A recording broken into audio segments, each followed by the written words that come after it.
تو اس طریقے سے اللہ رب العالمین کی صفات بدرجہ والا مختلف ہوگی۔ جیسے ہمارے پاس بھی آنکھیں ہیں، چونٹی کے پاس بھی آنکھیں ہوتی ہیں، ہاتھی کے پاس بھی آنکھیں ہوتی ہیں، کیا ہماری آنکھیں اور چونٹی اور ہاتھی کی آنکھیں برابر ہیں؟ قطعاً برابر نہیں ہیں۔ جب یہ مخلوقات کے اندر فرق ہے جن کو اللہ رب العالمین نے پیدا کیا، تو اللہ رب العالمین کی تو کوئی مثال نہیں ہے، اللہ کی کوئی مثال نہیں ہے۔ ہمارے پاس بھی وجہ ہے اور اس طریقے جانوروں کے پاس بھی چہرہ ہوتا ہے، لیکن کیا دونوں ایک جیسے ہیں؟ قطعاً دونوں ایک جیسے نہیں ہیں۔ ہم بھی سنتے ہیں، جانور بھی سنتے ہیں، کیا سب کا سننا ایک جیسا ہے؟ قطعاً ایسا نہیں، دونوں کے سننے میں فرق ہے۔ ہمارے پاس بھی ہاتھ ہیں اور دیگر مخلوقات کے بھی پاس ہاتھ ہوتے ہیں، کیا سب مخلوقات کے ہاتھ ایک جیسے؟ نعوذ باللہ، ہرگز نہیں، فرق ہے۔ تو جو اللہ تعالیٰ کی مخلوقات کے اندر فرق ہے یہ، تو اس طریقے سے اللہ رب العالمین کے لیے تو کوئی مثال نہیں۔ لیس کمثلہ شیء وہو السمیع البصیر، اللہ جیسی کوئی ذات نہیں ہے، نہ اللہ تعالیٰ جیسی کوئی صفت والی ذات ہے، اور اللہ تعالیٰ سننے والا اور دیکھنے والا۔ یہاں اللہ رب العالمین نے مثل کی نفی فرمائی اور سمیع اور بصیر اللہ کے ناموں میں سے اس کا اثبات کیا، یعنی اللہ کے جو نام و صفات ہیں ان میں کسی کی کوئی مثال نہیں دی جائے گی، کسی کی کوئی تشبیہ نہیں دی جائے گی۔ یہ اہل سنت والجماعت، سلف صالحین، صحابہ، تابعین، تبع تابعین، ائمہ اربعہ، امام ابو حنیفہ، امام مالک، امام شافعی، امام احمد بن حنبل، اور اس طریقے سے تابعین، تبع تابعین اور بعد کے ادوار کے تمام لوگ، ان سب کا عقیدہ اور منہج یہی ہے کہ اللہ کے تمام نام و صفات پر ایمان لانا، اس کی کوئی تعویل غلط نہیں کی جائے گی، نہ اس کا کوئی انکار کیا جائے گا اور نہ ہی ناموں کے اندر الحاد کیا جائے گا۔ الحاد کے بہت سارے معنی ہیں۔ الحاد کے معنی ہوتے ہیں ہٹ جانا، ہٹ جانا لغت کے اندر اور شریعت کے اندر اللہ تعالیٰ کے جو نام و صفات ہیں اس کے اس باب میں جو سلف کا منہج ہے اس کے راستے کو چھوڑ دینا، اس راستے سے روگردانی کر دینا، اسے الحاد کہا جاتا ہے۔ اور اللہ رب العالمین نے نام و صفات کے اندر الحاد کرنے والوں کے لیے سخت وعید سنائی ہے۔ اللہ تعالیٰ فرماتا ہے وَلِلَّهِ الْأَسْمَاءُ الْحُسْنَى، اللہ ہی کے لیے اچھے اچھے نام ہیں، فَادْعُوهُ بِهَا، لہذا اللہ تعالیٰ کو ان ناموں سے پکارو۔ وَذَرُوا الَّذِينَ يُلْحِدُونَ فِي أَسْمَائِهِ، اور ان لوگوں کو چھوڑ دو جو اللہ تعالیٰ کے ناموں کے اندر الحاد کرتے ہیں۔ سَيُجْزَوْنَ مَا كَانُوا يَعْمَلُونَ، وہ جو کچھ کرتے ہیں اللہ تعالیٰ ان کی خبر لینے والا ہے۔ تو اللہ کے نام کے اندر الحاد کرنا یہ کیا ہے؟ سخت جرم ہے، سنگین جرم ہے۔ جیسے صحابہ، تابعین، تبع تابعین نے اور بعد کے سلف صالحین کے منہج پر چلنے والے علماء، محدثین اور مسلمانوں نے اللہ کے نام و صفات کو سمجھا اور جانا، اسی طریقے سے ہم بھی اللہ تعالیٰ کے نام و صفات پر ایمان رکھتے ہیں۔ اس میں الحاد کرنا یہ کیا ہے؟ یہ روگردانی ہے اور منہج سلف کے راستے کو چھوڑ دینا ہے۔ تو الحاد کی بہت ساری انواع اور اقسام ہیں۔ ایک تو یہ ہے کہ اللہ تعالیٰ کے تمام نام و صفات کا انکار کر دینا، اور یہ الحاد ہی نہیں بلکہ کفر ہے یہ۔ اور دوسرا یہ کہ اللہ تعالیٰ کے بعض ناموں کا اقرار کرنا اور صفات کا انکار کر دینا، یعنی اللہ کے ناموں کو تو ماننا لیکن صفات کا انکار کر دینا کچھ۔ اور اسی طریقے سے ایک قسم یہ ہے کہ اللہ تعالیٰ کا وہ نام رکھنا جو اللہ اور اس کے رسول نے نہ رکھے ہوں، یعنی انسان اپنی عقل کے مطابق اللہ کا نام رکھ دے۔ جیسے الموجود اللہ تعالیٰ کا نام نہیں ہے، اب کوئی اللہ کا نام موجود نام رکھ دے کہ اللہ تعالیٰ کی ذات عرش پر موجود ہے، لہذا اللہ تعالیٰ کی نام کا نام موجود کوئی رکھ دے اپنی عقل سے، یہ جائز نہیں ہے۔ اللہ تعالیٰ کی ذات ہمیشہ سے ہے، اب کوئی اللہ تعالیٰ کا نام القدیم رکھ دے جبکہ اللہ تعالیٰ کا نام قدیم نہیں ہے۔ قدیم کے معنی یہ ہوتا ہے جو پہلے سے نہ ہو، اس کے لیے قدامت کا استعمال کیا جاتا ہے۔ اللہ نے فرمایا چاند کے بارے میں حتی عاد کالعرجون القدیم، آپ دیکھیے چاند نکلتا اور ڈوبتا رہتا ہے، اس کے لیے اللہ رب العالمین نے لفظ قدیم کو استعمال کیا۔ لہذا جن ناموں اور صفات کا اللہ نے استعمال نہیں کیا ہے، ان ناموں اور صفات کا استعمال کرنا یہ اللہ رب العالمین کے نام کے اندر الحاد ہے۔ اللہ تعالیٰ کی صفات کو بندوں کی صفات سے تشبیہ دینا یا مثال دینا، یہ بھی کیا ہے؟ یہ بھی الحاد ہے کہ ہم تشبیہ دے دینا، جیسے مشبہہ ہیں جو اللہ تعالیٰ کہتے ہیں کہ اللہ تعالیٰ کا علم ہے ہمارے جیسا علم نعوذ باللہ، اللہ تعالیٰ کے ہاتھ ہیں ہمارے جیسے ہاتھ ہیں نعوذ باللہ، یہ مثال دینا، تشبیہ دینا، یہ حرام ہے، الحاد ہے۔ جب بندوں کے علم برابر نہیں ہے، ایک بڑا عالم، ایک چھوٹا عالم، ایک جاہل، تو اللہ تعالیٰ کے علم بندوں کے علم کے برابر نعوذ باللہ کیسے ہو سکتا ہے؟ وَفَوْقَ كُلِّ ذِي عِلْمٍ عَلِيمٍ، اللہ نے فرمایا ہر ایک عالم کے اوپر دوسرا عالم ہے۔ تو جب بندوں کے علم برابر نہیں ہیں تو اللہ تعالیٰ کے علم ہمارے برابر نعوذ باللہ ہم کہیں کیسے ہو سکتا ہے؟ اس لیے یہ ایسا سوچنا حرام اور کفر ہے۔ یہ اگر کوئی اللہ تعالیٰ کے نام و صفات کو بندوں سے مثال دیتا ہے یا بندوں سے تشبیہ دیتا ہے، ایسی اللہ کے ناموں سے بتوں کا ناموں کو اشتقاق کرنا، لات اللہ کے نام سے اس کو مشتق ماننا، یا عزا کو عزیز کے نام سے مشتق ماننا، یہ بھی کیا ہے؟ یہ سب کے سب الحاد کے اندر آتا ہے۔ تو الحاد، یہ جو اہل الحاد ہیں جنہوں نے صحیح راستے کو چھوڑ دیا، ان کی روش ہے، اور جو سلف صالحین کے عقیدے اور منہج پر چلنے والے ہیں ان کا عقیدہ یہ ہے کہ اللہ تعالیٰ کے تمام ناموں کا اقرار کرنا، اور ان ناموں کی کوئی تشبیہ نہیں دی جائے گی، نہ کوئی مثال دی جائے گی۔ میں معذرت کے ساتھ ایک بات کہوں گا، اور میں بار بار کہتا ہوں، وہ یہ ہے کہ ہمارے یہاں کے جو احناف اپنے آپ کو کہتے ہیں، دیوبندی یا بریلوی، یہ وہ لوگ ہیں جو باقاعدہ اللہ کے صفات کی باقاعدہ تعویل کرتے ہیں۔ یہ سب کے سب اشعری اور ماتریدی ہیں۔ وہ سلف صالحین کے عقیدے میں، سلف صالحین کے عقیدے پر نہیں ہے وہ، اور یہ ان پر میں اپنی طرف سے نہیں کہتا ہوں۔ ان کی مشہور کتاب ہے المحند المفند، علماء اہل سنت دیوبند، جو مولانا خلیل احمد سہارنپوری رحمۃ اللہ علیہ لکھی ہے، اور اس کتاب کے اوپر سینکڑوں علماء کی دستخط ہے۔ اس کتاب کے شروع میں انہوں نے بیان کیا ہے کہ ہم اصول میں، ہم فروع میں امام ابو حنیفہ کو مانتے ہیں۔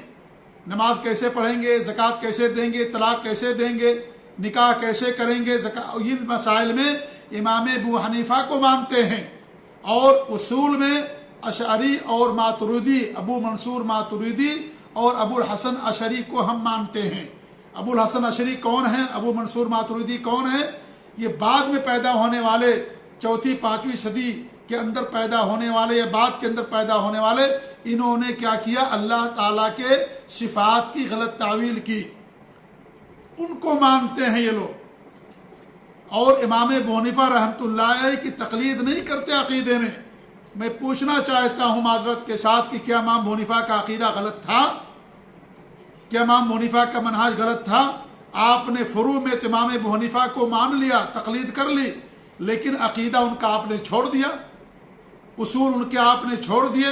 کیا نعوذ باللہ امام ابو حنیفہ کا عقیدہ غلط تھا؟ آپ کا عقیدہ صحیح ہے؟ ان کا منہج اصول غلط تھا، آپ کا منہج اصول صحیح ہے؟ ہرگز ایسا نہیں ہے۔ امام ابو حنیفہ تو سلف صالحین میں سے آتے ہیں، یہ سلف صالحین میں سے آتے، تابعی ہیں امام ابو حنیفہ رحمۃ اللہ علیہ، اور ان کو اپنانے کی بات کہی گئی، ان کے نقش قدم کی پیروی ہم کرتے ہیں عقیدے کے اندر۔ امام ابو حنیفہ رحمۃ اللہ علیہ سلفی تھے، سلفی امام تھے۔ انہوں نے کہا کہ اگر کوئی کہے کہ اللہ تعالیٰ کی ذات عرش پر ہے لیکن عرش پتہ نہیں کہاں، سورج اوپر یا نیچے، وہ بھی مسلمان نہیں ہے۔ جبکہ آج ان کی تقلید کرنے والوں کا عقیدہ یہ ہے کہ نعوذ باللہ اللہ تعالیٰ کی ذات ہر جگہ موجود ہے، اللہ ہر جگہ مانتے ہو۔ ایک مثال میں نے شاید سے پہلے بھی دی تھی، آج بھی میں نے دیا، اور بھی بہت ساری باتیں ہیں۔ تو وہ امام ابو حنیفہ رحمۃ اللہ علیہ عقیدے اور رسول کے اندر پکے تھے، سلف صالحین کے عقیدے اور منہج پر تھے۔ انہوں نے ان کے عقیدے اور منہج کو چھوڑ دیا، اصول کو چھوڑ دیا، اور ابو حسن اشعری اور ابو منصور ماتریدی کے عقیدے اور منہج کو انہوں نے لے لیا۔ حالانکہ ابو الحسن اشعری رحمۃ اللہ علیہ نے بعد میں رجوع کر لیا تھا، انہوں نے رجوع کر لیا اور سلف صالحین کے عقیدے کو اپنا لیا تھا انہوں نے، لیکن پھر بھی ان کے پرانے عقیدے کو انہوں نے اپنا لیا۔ اور سلوک میں اور زہد کے اندر 4 سلسلوں پر وہ بیعت کرتے ہیں، 4 سلسلوں کو مانتے ہیں۔ کون 4 سلسلے ہیں؟ چشتی، سہروردی، قادری اور نقشبندی، یہ 4 سلسلے ہیں۔ کیا امام ابو حنیفہ نقشبندی تھے؟ امام ابو حنیفہ سہروردی تھے؟ امام ابو حنیفہ چشتی تھے؟ کہ امام ابو حنیفہ جو ہے جو 4 سلسلے ہیں، سہروردی، نقشی، چشتی، قادری کے 4 سلسلے پر وہ بیعت لیتے تھے؟ یہ تو چاروں سلسلے بعد میں پیدا ہوئے ہیں، امام ابو حنیفہ رحمۃ اللہ علیہ کی وفات کے کئی سو سالوں کے بعد۔ تو یہ ان کا عقیدہ انہوں نے بیان کیا ہے، خلیل احمد سہارنپوری رحمۃ اللہ علیہ نے اپنی کتاب عقائد علماء اہل سنت دیوبند کے اندر آپ دیکھ لیجئے کتاب، کوئی ان پر الزام نہیں ہے، انہوں نے باقاعدہ وضاحت کے ساتھ یہ بات لکھی ہے۔ تو ہمارے ہندوستان، پاکستان، بنگلہ دیش، بر صغیر اور پوری دنیا میں جہاں بھی پانے جانے والے جو اپنے آپ کو حنفی کہتے ہیں، ہمارے ملکوں میں دیوبندی بریلوی کہتے ہیں، وہ سارے کے سارے امام ابو حنیفہ رحمۃ اللہ علیہ کے عقیدے اور منہج پر نہیں ہیں، ان کے عقیدے منہج کو نہیں مانتے۔ کاش الٹا ہوتا اور امام ابو حنیفہ کے عقیدے اور منہج کو مانتے عقیدے اور رسول کے اندر، لیکن ایسا نہیں انہوں نے کیا۔ تو کیا وہ عقیدے میں غلط تھے؟ ہرگز ایسا نہیں ہے۔ آپ پڑھیے ان کے عقیدے کو، وہ سلف صالحین کے عقیدے اور منہج پر تھے امام ابو حنیفہ رحمۃ اللہ علیہ۔ تو یہ اللہ کے صفات کی غلط تعویل کرنا اور اور یہ اللہ تعالیٰ کے لیے صرف 7 یا 8 صفات مانتے ہیں، باقی تمام صفات کا انکار کرتے ہیں اور تعویل کر دیتے ہیں۔ اللہ تعالیٰ کی جو اشعری اور ماتریدی ہیں، یہ سارے کے سارے لوگ اللہ رب العالمین کے 7 صفات کو مانتے ہیں، باقی تمام صفات کا وہ انکار کرتے ہیں، 8 صفات کو، باقی تمام صفات کی غلط تعویل ہے، اس کا انکار کرتے ہیں۔ ایک صفت کی تعویل دیگر صفات کی تعویل ہی ہے، لہذا ہمارا ایمان اور عقیدہ یہ ہے سلف صالحین کا، منہج سلف کا، کہ اللہ تعالیٰ کے تمام ناموں کو ماننا اور اس طریقے سے ان کا نہ انکار کرنا اور نہ ہی ان کی غلط تعویل کرنا، یہ بھی بہت ہی اہم عقیدہ اور منہج اور اصول ہے۔ امام ابو حنیفہ رحمۃ اللہ علیہ کے پاس، امام مالک کے پاس ایک شخص آیا، انہوں نے کہا کہ اللہ تعالیٰ عرش پر کیسے مستوی ہے؟ تو امام مالک رحمۃ اللہ نے جواب دیا، استوا معلوم ہے، کیفیت مجہول ہے، ایمان اس پر لانا واجب ہے، اور اس کے بارے میں سوال کرنا بدعت ہے۔ مجھے یہ آدمی بدعتی لگ رہا، اس آدمی کو مسجد سے لوگوں نے نکال دیا، اور امام مالک رحمۃ اللہ علیہ کی پیشانی پر پسینہ آ گیا یہ سوال سن کر کے۔ کہا کہ تم نے ایسا سوال کیا، نہ صحابی نے کیا، نہ کسی نے نہیں کیا ایسا سوال، اور تم آج ایسا سوال کر رہے ہو کہ اللہ رب العالمین کی ذات عرش پر کیسے مستوی ہے، ایسا تم نے سوال کیا۔ امام مالک رحمۃ اللہ علیہ، جنہیں امام دار الہجرہ کہا جاتا ہے اور ائمہ اربعہ میں سے دوسرے امام، انہوں نے باقاعدہ اس آدمی کو کہا کہ مجھے تو بدعتی لگتا ہے، اور اس آدمی کو مجلس سے، حدیث کی مجلس تھی، اس سے آپ نے نکال دیا۔ تو یہ ہم سب کا عقیدہ اور منہج کہ اللہ تعالیٰ کے نام و صفات پر ایمان، کیفیت کا علم اللہ کے پاس، ہمیں کیفیت نہیں معلوم، کیونکہ نہ قرآن کے اندر بیان کیا گیا اور نہ ہی حدیث کے اندر بیان، اس لیے ہمیں کیفیت نہیں معلوم۔ آج بہت ساری چیزوں کی کیفیتیں ہمیں نہیں معلوم، لیکن اس پر بھی ایمان رکھتے ہیں۔ قبر کے اندر عذاب ہے، قبر کے اندر نعمتیں، ہمیں کیفیت نہیں معلوم، لیکن اس پر ہمارا ایمان ہے، یہ اصول میں سے ہے۔ اگر اس پر انکار کر دے گا انسان قبر کے عذاب کو، قبر کی نعمتوں کو، تو مسلمان باقی نہیں رہ جائے گا، یہ اصول کے اندر ہے۔ قیامت کے اندر ساری چیزیں ہوں گی، ہمیں کیفیت کا علم نہیں ہے، پلسرات ہوگی، کیا کیفیت ہوگی ہمیں نہیں معلوم، لیکن ہمارا اس کے اوپر ایمان ہے۔ تو کیفیت اللہ کے حوالے، کیفیت اللہ کے حوالے، لیکن ان تمام چیزوں پر ایمان لانا ضروری ہے، اگرچہ وہ باتیں ہماری عقل کے اندر نہ آئیں۔ تو یہ 11واں اصول۔ 12واں اصول یہ ہے کہ اللہ رب العالمین کی جو ہم عبادت کرتے ہیں، اس عبادت کے اندر 3 چیزوں کو جمع کرنا ضروری ہے۔ ایک تو امید، اور ایک محبت، اور ایک خوف۔ 3 چیزیں سمجھ لیجیے، محبت، امید اور خوف۔ محبت کا مطلب یہ ہے کہ ہمیں اللہ تعالیٰ سے، اس کے رسول سے، اس کے دین سے محبت ہے، اور خوشی خوشی ہم اللہ تعالیٰ کی عبادت کرتے ہیں۔ ہم عبادت کو بوجھ نہیں سمجھتے، اور نہ ہی پیسے کی لالچ میں یا ریاکاری کے طور پر عبادت کرتے ہیں۔ تو اللہ تعالیٰ سے محبت کے طور پر ہم اللہ کی عبادت کرتے ہیں۔ اللہ فرماتا ہے والذین آمنوا اشد حبا للہ، جو ایمان والے ہیں وہ سب سے زیادہ اللہ تعالیٰ سے محبت کرنے والے۔ تو محبت یہ ضروری ہے تمام عبادات کے لیے۔ دوسرا جو رکن ہے امید۔ امید کا مطلب یہ ہے اس میں 3 چیزیں شامل ہیں۔ پہلی چیز یہ شامل ہے کہ ہم اللہ تعالیٰ کی عبادت اس امید سے کرتے ہیں کہ اللہ تعالیٰ اسے قبول کرے گا۔ ہمیں امید ہے، بلکہ یقین کہ اللہ تعالیٰ ہماری عبادت قبول کرے گا۔ نمبر 2، اللہ رب العالمین اپنے فضل و کرم سے اس عبادت کو قبول کرنے کے بعد ہمیں اپنے فضل میں لائے گا اور جنت میں داخلہ دے گا۔ جنت کے لیے ہم اللہ کی رضا خوشنودی کے لیے اللہ کی بات کرتے ہیں۔ تیسری چیز کیا ہے کہ اگر ہم سے کوئی غلطی ہو جائے، گناہ ہو جائے، تو اللہ رب العالمین اس کو معاف کر دینے والا ہے۔ اللہ غفور رحیم ہے، معاف کر دینے والا ہے، لہذا اللہ تعالی ہمارے گناہوں کو معاف کر دے گا۔ یہ تین چیزیں اس کے اندر آتی ہیں۔ اللہ تعالیٰ فرماتا ہے قل انما انا بشر مثلکم، آپ کہہ دیجئے کہ میں تم جیسا بشر ہوں، یوحی الی، ہاں فرق یہ ہے کہ اللہ تعالیٰ کی میری طرف وہی آتی ہے، تمہارے طرف نہیں آتی ہے۔ انما الہکم الہ واحد، کہ تمہارا معبود حقیقی بس ایک ہی ہے۔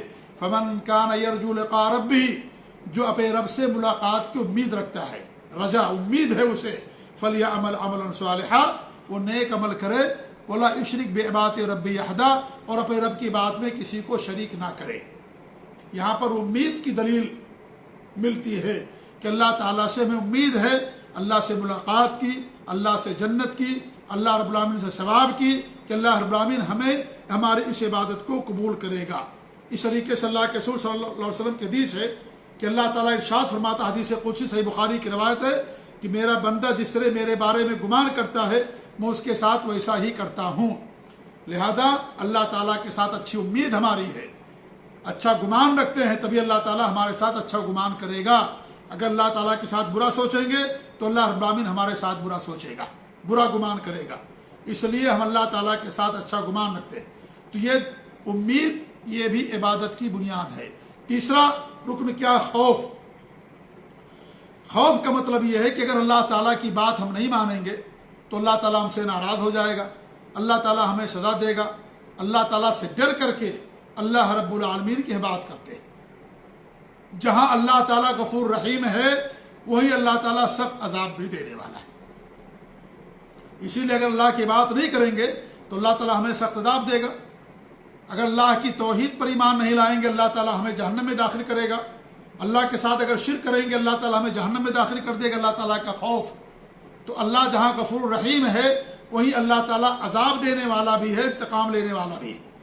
اللہ رب العالمین نے قرآن مقدس کے اندر سابقہ قوموں کی داستانیں بیان کی ہیں، ان قوموں کی جو نبی پر ایمان نہیں لائے، شرک کے اندر رہے، اللہ نے ان کو ہلاک و برباد کر دیا، اللہ نے ان کو عذاب دیا۔ اللہ نے جہنم بھی بنائی ہے نا، اللہ نے جہاں جنت بنائی وہیں جہنم بھی بنائی ہے۔ جہاں جو ہے فرشتے ہیں وہیں جن اور شیطان بھی ہیں، جہاں کفر ہے وہیں ایمان بھی ہے، جہاں ثواب ہے وہیں عقاب بھی ہے، جہاں جنت ہے وہیں جہنم بھی ہے، جہاں پھول ہے وہیں کانٹے بھی ہیں، جہاں آگ ہے وہیں پانی بھی ہے۔ اللہ نے دونوں چیزیں بنا کر کے رکھی ہیں، تو اللہ رب العالمین عذاب بھی دینے والا ہے۔ اس لیے اللہ تعالیٰ کا خوف ہمارے دل کے اندر ہونا چاہیے۔ اللہ رب العالمین نے فرمایا وَادْعُوهُ خَوْفًا وَطَمَعًا، اللہ تعالیٰ کو پکارو اللہ تعالیٰ سے ڈر کر کے اور اللہ تعالیٰ سے امید میں پکارو۔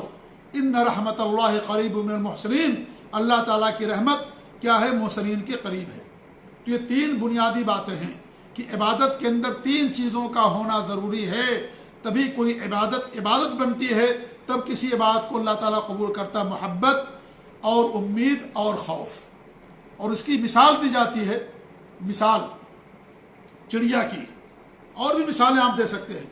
چڑیا کی مثال، چڑیا کا جو سر ہے اس کی مثال محبت کی ہے، اور اس کے جو دونوں بازو ہیں اس کی مثال خوف اور امید کی ہے۔ اگر چڑیا کے اندر سر کو کاٹ دیا جائے تو کوئی چڑیا زندہ نہیں رہے گی، اور اگر سر تو ہے چڑیا کے اندر لیکن اس کے ایک بازو کو اگر آپ کاٹ دیں گے تو چڑیا اڑ نہیں پائے گی، اور جب دونوں بازو کاٹ دیں گے تو اور نہیں اڑ پائے گی۔ لہذا خوف اور امید چڑیا کے دو بازو ہیں جن سے کیا ہے؟ چڑیا اڑتی ہے۔ ایسے ہی ہماری زندگی کے اندر بھی ہونا چاہیے کہ جب ہمارے اوپر امید کا پہلو زیادہ غالب آ جائے کہ انسان اللہ کی عبادت سے دور ہو جائے، اس کے اوپر خوف کا پہلو غالب ہونا چاہیے کہ ہم بہت زیادہ ہم نے امید کر لی ہے، اللہ تعالیٰ سزا بھی دینے والا، لہٰذا اللہ تعالیٰ سزا دے گا۔ اور جب خوف کا پہلو غالب ہونے لگے کہ انسان دنیا سے مایوس ہو جائے تو اسی صورت میں اس کے اندر امید کا پہلو آنا چاہیے کہ اللہ تعالیٰ جہاں سزا دینے والا اللہ تعالیٰ وہی معاف بھی کرنے والا ہے۔ جب یہ تین چیزیں انسان کی زندگی میں ہوتی ہے تو انسان کی زندگی سکون کے ساتھ گزرتی ہے۔ اگر انسان کی زندگی کے اندر صرف امید ہے تو ایسا انسان ناشکرہ بن جاتا ہے، اور ایسا انسان دین سے بغاوت کرنا شروع کر دیتا ہے اور دین پر عمل نہیں کرتا، کہتا اللہ تعالیٰ سب معاف کر دے گا، لہذا کسی چیز کی کوئی ضرورت نہیں ہے، اللہ کی عبادت سے روگردانی کر لیتا ہے۔ اور جس کے اندر خوف زیادہ ہو جاتا ہے وہ زندگی سے مایوس ہو جاتا ہے، خودکشی کرنے پر مجبور ہو جاتا ہے۔ اس لیے دونوں چیزیں غلط ہیں، محبت بھی ہونی چاہیے اور خوف بھی ہونی چاہیے۔ یہ تین بنیادی چیزیں ہیں جو ایک انسان کی، مسلمان کی زندگی کے اندر ہونی چاہیے۔ محبت اس لیے ضروری ہے کیونکہ محبت جو ہم نے شرط لگائی ہے، اس محبت کی قید سے منافقین نکل جاتے ہیں۔ منافقین اللہ تعالیٰ کی محبت میں ایمان نہیں لائے، انہیں دین سے محبت نہیں تھی، نبی سے محبت نہیں تھی، وہ تو مجبوری میں اور قتل کے خوف سے اور ریاکاری کے طور پر اللہ کی بات کرتے تھے۔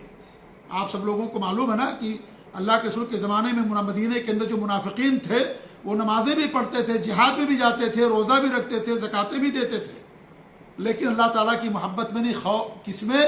یہ اللہ تعالیٰ ریاکاری کے طور پر اور اس طریقے سے مجبوری میں کرتے تھے کہ ہمیں قتل کر دیا جائے گا۔ تو محبت کی جو شرط رکھی گئی ہے اس سے منافقین نکل جاتے ہیں، منافقین کے دلوں کے اندر محبت نہیں ہوتی، ٹھیک ہے۔ اور جو امید ہے، امید سے جو خوارج اور معتزلہ ہے وہ نکل جاتے ہیں۔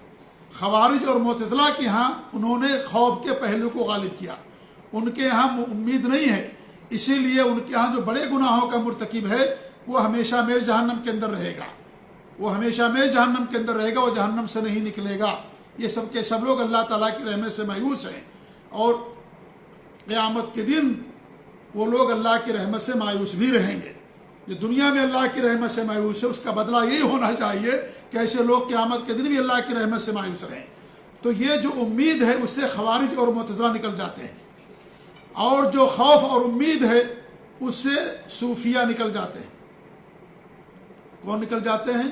صوفیہ اور مرجیہ۔ جو خوف ہے، کیونکہ جو صوفیہ ہوتے ہیں وہ ان کے ہاں خوف نام کی کوئی چیز نہیں ہوتی ہے، وہ کہتے ہیں کہ اللہ تعالیٰ کے خوف سے یا اللہ تعالیٰ سے جنت کی امید میں عبادت کرنا یہ ریاکاری ہے، اس لیے ان کے ہاں خوف اور جو ہے یہ امید نہیں ہے ان کے ہاں۔ وہ عبادت کرتے ہیں اللہ تعالیٰ کی، لیکن وہ کہتے ہیں کہ اگر ہم اللہ تعالیٰ کی جہنم سے ڈر کر کے عبادت کریں گے تو ریاکاری آگے، اللہ کے لیے ہم نے کہاں عبادت کیا، ہم نے تو جہنم کے لیے عبادت کیا، جہنم سے ڈر کر کے کیا، اس لیے ان کے ہاں خوف اور امید نام کی کوئی چیز نہیں پائی جاتی۔ رابعہ بصری کہتی تھی کہ اللہ تعالیٰ اگر میں تیری عبادت جنت کی لالچ میں کروں تو مجھے جنت سے محروم کر دینا، اور اگر دوزخ کے ڈر سے میں تیری عبادت کروں تو مجھے دوزخ کے اندر ڈال دینا، نعوذ باللہ من ذالک۔ یہ صوفیہ کا عقیدہ، صوفیہ کے ہاں خوف اور امید نہیں رہتی، ان کے ہاں چیز نہیں ہوتی۔ تو یہ ان سے نکلنے کے لیے یہ تین بنیادی باتیں عبادت کے اندر، کہ انسان کے اندر محبت ہو اللہ تعالیٰ کی، دین سے، نبی سے محبت ہو، اور خوف ہو اور امید ہو۔ یہ تین چیزیں جب انسان کی زندگی کے اندر آتی ہیں تو انسان کیا ہے، راہ راست پر قائم رہتا ہے، اور اس طریقے سے اس کی زندگی کے اندر توازن رہتا ہے، سکون رہتا ہے، اور اس کی زندگی کے اندر مایوسی نہیں ہوتی، نہ اس کی زندگی کے اندر ہٹ دھرمی ہوتی ہے، اور نہ ہی اس کی زندگی کے اندر اللہ تعالیٰ کی عبادت سے روگردانی ہوتی ہے۔ وہ صحیح راستے پر چلتا ہے، سیدھے راستے پر چلتا ہے، اور اس کی زندگی کے اندر سکون رہتا ہے۔ تو یہ ہے 12واں اصول جو میں نے آپ کے سامنے پیش کیا۔ 13واں اصول یہ ہے کہ تمام صحابہ سے محبت کرنا، تمام صحابہ سے،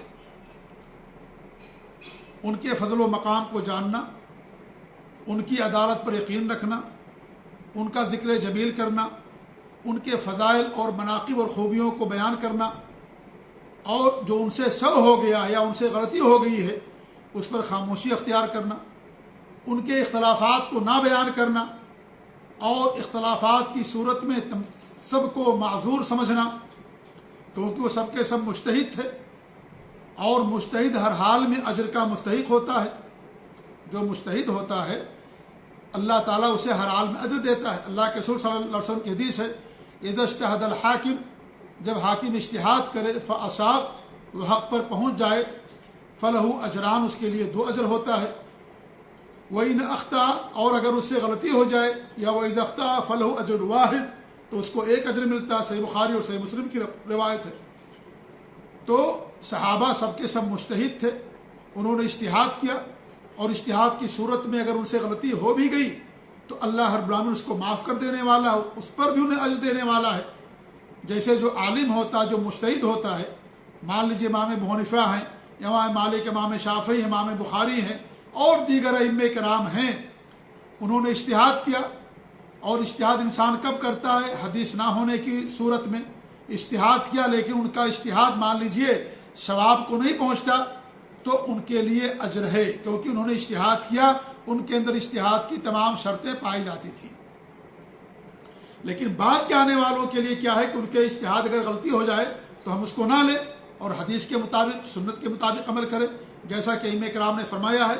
تو صحابہ کرام مجتہد تھے، تو اجتہاد کی بنا پر اللہ رب العالمین ان کو اجر سے نوازے گا۔ جو حق پر پہنچا اس کو دوہرا اجر اللہ دے گا، جو حق پر نہیں پہنچ سکے اور اس طریقے سے اور بھول اور چوک ہو گئی، غلطی ہو گئی، اللہ تعالیٰ اسے معاف کر دے گا، اللہ تعالیٰ اجر سے نوازے گا۔ تو یہ صحابہ کے بارے میں یہ ہمارا عقیدہ اور منہج ہونا چاہیے۔ جو ان سے بغض رکھے گا ہم ان سے بغض رکھیں گے، جو ان کی جو صحابہ کی شان میں گستاخی کرے ہم ان سے بغض رکھیں گے اور صحابہ کا دفاع کریں گے، اور تمام صحابہ کے لیے جنت کا عقیدہ رکھیں گے۔ یہ تمام کے تمام اصول ہیں، لیکن میں نے ایک اصول کے اندر سب کو بیان کر دیا، ورنہ ہر چیز ایک ایک جملہ جو میں نے بیان کیا ہے ایک اصول کی حیثیت رکھتا ہے۔ لیکن چونکہ ہمارے پاس وقت کم ہے، اگلا صرف درس ہوگا، اس لیے صحابہ سے محبت کی مناسبت میں ہم نے سارے اصول آپ کے ساتھ بیان کر دیے۔ سب کے لیے جنت کا عقیدہ رکھتے ہیں، جو پہلے ایمان لائے، جو بعد میں ایمان لائے، سب کے لیے اللہ رب العالمین نے قرآن مقدس کے اندر بیان کیا کہ جو فتح مکہ سے پہلے ایمان لائے اور جنہوں نے خرچ کیا، جہاد کیا، اور جو بعد بھی ایمان لے کر کے آئے، اللہ نے کہا وَكُلًّا وَعَدَ اللَّهُ الْحُسْنَى، اللہ نے ہر ایک کے لیے جنت کا وعدہ کیا ہے۔ الحسنہ جب آئے قرآن میں آخرت سے متعلق، اس کے بارے میں اس کا معنی جنت کا ہوتا ہے۔ ابن عباس نے اور دیگر صحابہ نے بیان کیا کہ جب الحسنہ آئے قرآن مقدس کے اندر اور آخرت کے مسائل میں یا آخرت کے تناظر میں، تو اس کا معنی جنت کا ہوتا ہے۔ وَكُلًّا وَعَدَ اللَّهُ الْحُسْنَى، اللہ نے ہر صحابی کے لیے جنت کا وعدہ کیا، لہذا تمام صحابہ جنت کے بالا خانوں میں ہوں گے۔ اللہ سب سے راضی ہو گیا، اللہ نے ان کے لیے مغفرت کا، اجر کریم کا، اجر عظیم کا وعدہ کیا۔ اللہ نے صحابہ کو ہمارے لیے مثال بیان کیا ہے، فَإِنْ آمَنُوا بِمِثْلِ مَا آمَنْتُمْ بِهِ فَقَدْ اهْتَدَوْا، اور جہاں جہاں قرآن کے اندر محسنین، مخبتین، متقین، صادقین، جو بھی نیکیاں اور نیک اوصاف بیان کیے گئے ہیں، سب سے پہلے اس میں صحابہ کرام داخل ہیں۔ وہ ہمارے لیے معیار ہے۔ جب وہ معیار ہے، وہ جنت کے اندر نہیں جائے گا تو بعد میں کون جا سکتا ہے؟ ہمارے نبی نے کیا فرمایا کہ وہی فرقہ جنت کے اندر جائے گا جس پر میں ہوں اور میرے صحابہ کرام ہیں۔ تو صحابہ کرام ہمارے لیے آئیڈیل اور نمونہ ہیں، وہ ہمارے لیے آئیڈیل اور نمونہ کی حیثیت رکھتے ہیں، لہذا ان سب کے لیے جنت ہے، سب کے لیے جنت کا ہم یقین رکھتے ہیں کہ اللہ رب العالمین سب کو جنت کے اندر داخل فرمائے گا۔ اور صحابہ کسے کہتے ہیں؟ جو نبی سے ایمان کی حالت میں ملاقات کرے اور ایمان ہی کی حالت میں ان کی وفات بھی ہوئی ہو، ان کو صحابی کہا جاتا ہے۔ بڑا اونچا درجہ ہے، اور انبیاء کے بعد سب سے اونچا مقام صحابہ کرام کا ہے۔ سب سے اونچا مقام اس کائنات، اس دھرتی میں سب سے اونچا مقام صحابہ کرام کا ہے، انبیاء کے بعد سب سے اونچا مقام مرتبہ۔ تو بڑے فضل والے تھے، بڑے اونچے مقام مرتبے والے تھے صحابہ کرام، لہذا تمام صحابہ کرام کے لیے ہم جنت کا عقیدہ رکھتے ہیں۔ اللہ رب العالمین نے یا اللہ کے رسول صلی اللہ علیہ وسلم نے کچھ ایسے صحابہ جو بعد میں اسلام قبول کیے، ایمان لائے، اور جن کی خدمات اور جن کی نیکیاں ان صحابہ کے مقابلے میں جو پہلے ایمان لائے مہاجرین ان کے مقابلے میں کم ہے۔ اللہ کے رسول صلی اللہ علیہ وسلم نے ان کے لیے جنت کا وعدہ فرمایا ہے نا۔ عکاشہ بن محصن میں سمجھتا ہوں کہ بہت کم مسلمان ایسے ہوں گے جو اس صحابی رسول کا نام جانتے ہوں گے۔ تو عکاشہ بن محصن رضی اللہ تعالیٰ عنہ، ہمارے نبی نے ان کے لیے جنت کی بشارت سنائی۔ عبداللہ بن سلام رضی اللہ تعالیٰ عنہ، ہمارے نبی نے ان کے لیے جنت کی بشارت سنائی۔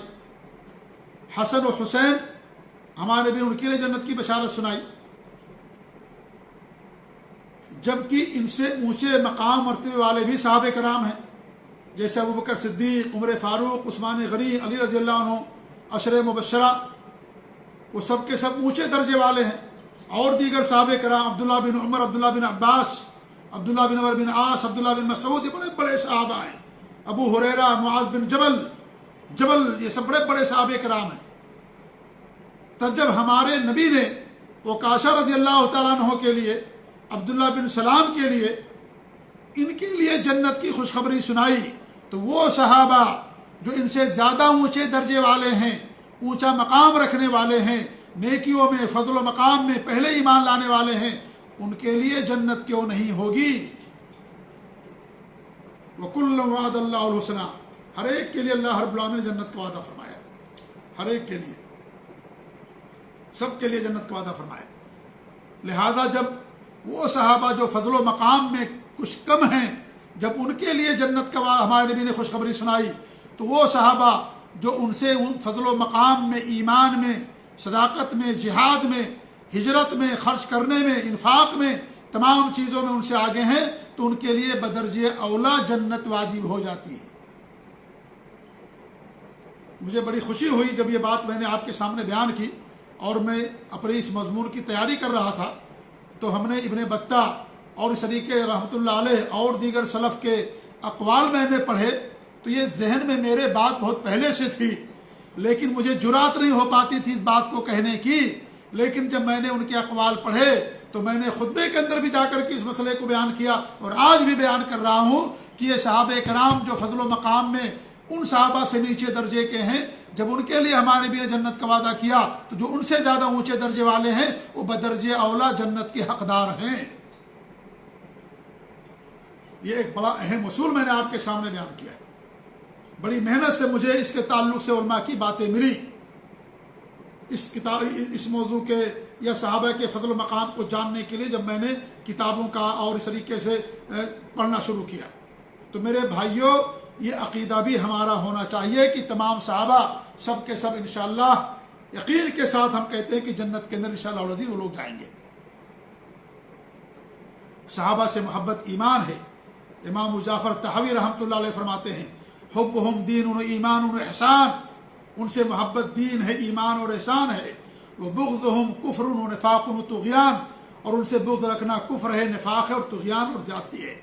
صحابہ سے جو محبت نہیں رکھے گا وہ منافق ہوگا، پرلے درجے کا منافق ہوگا، جو صحابہ سے محبت نہیں رکھے گا۔ اور جو صحابہ سے بغض رکھے گا، ان سے محبت کرنا دین اور ایمان ہے، صحابہ کرام سے محبت کرنا۔ آج جو صحابہ کو برا بھلا کہتے ہیں، جو گالیاں دیتے ہیں اور اس طریقے سے ان کے بارے میں برا عقیدہ رکھتے ہیں، وہ اپنے ایمان کی خیر منائیں۔ ان سے ہمارے نبی نے فرمایا انصار سے محبت ایمان ہے اور ان سے بغض رکھنا نفاق ہے۔ جب انصار سے محبت ایمان ہے اور بغض نفاق ہے تو مہاجرین سے محبت کرنا بدرجہ اولا ایمان اور ان سے بغض رکھنا بدرجہ اولا نفاق ہے۔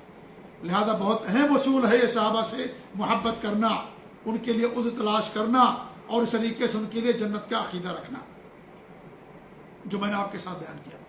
اور صحابہ میں اہل بیت بھی شامل ہیں، بلکہ اہل بیت کا دو درجہ ہے۔ روافض ہمیں کہتے ہیں کہ ہم اہل بیت سے محبت نہیں رکھتے، ہمارا تو عقیدہ یہ ہے کہ عام صحابہ سے ہٹ کر کے اہل بیت کا دو مقام ہے، دو مرتبہ ہے۔ ایک تو ایمان کی خوبی ان کے پاس، اور نمبر دو اللہ کے رسول سے قرابت داری، لہذا ان کا درجہ بڑھ جاتا ہے اور ان کا مرتبہ بڑھ جاتا ہے اہل بیت کا، ان سے دو مرتبہ، ایک تو قرابت داری کا حق ہے اور ایک ایمان کا حق ہے، لہذا اہل بیت کا مقام مرتبہ اور اونچا ہو جاتا ہے، بشرطے کہ وہ ایمان والے ہیں۔ اور اس طریقے سے صحابہ کے تعلق سے دو فرقے بڑے گمراہی کا شکار ہو گئے۔ ایک تو رافضہ جنہیں لوگ شیعہ کہتے ہیں، حالانکہ وہ رافضہ ہیں،